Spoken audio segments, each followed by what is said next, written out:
If you're not thinking about inclusion as a leader, you won't be a leader for long.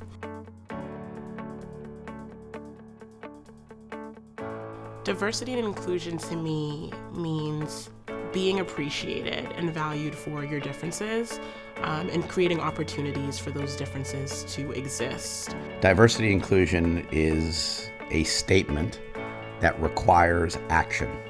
So diversity is diversity of thought, diversity of background.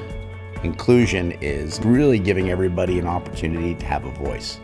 To me, diversity and inclusion in the workplace is honestly bringing all the good ideas to the table. The ability to have no barriers as to who you want to be and how you want to think is ultimately what diversity and inclusion allows. Particularly given what is happening in our culture these days and how divided people are, it remains more important than ever that we can leverage the strengths of all people. It's more than just being able to be comfortable in your work environment and being comfortable in your office and being able to go out for drinks with your colleagues. It's what our clients are demanding. Many of our corporate clients are insisting that we are embracing diversity and inclusion in our work staff.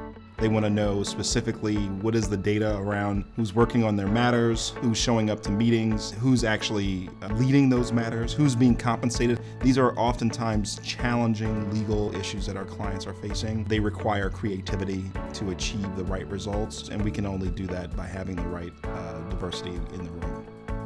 At Eisenberg and at UMass, we haven't had a conference that tackles diversity and inclusion and also looking at the workplace and business like this before ever. Having a conference like this for our students in Eisenberg is so important because as we continue to see the world of business and the future of work ever evolving, it's so important that we prepare our students to be these inclusive leaders. Students here are the future leaders, so it's extraordinary to have this combination of executives and students and alums coming together to talk about and introduce, in some cases, this topic. As a former alum, I think about what this kind of event would have meant to me. I think it sends a really important message to the student body. It says that we care about this. In my view, you could have diversity, you may not have inclusiveness, but if you happen to have inclusiveness, you must have inclusive leadership to really maximize everything around diversity.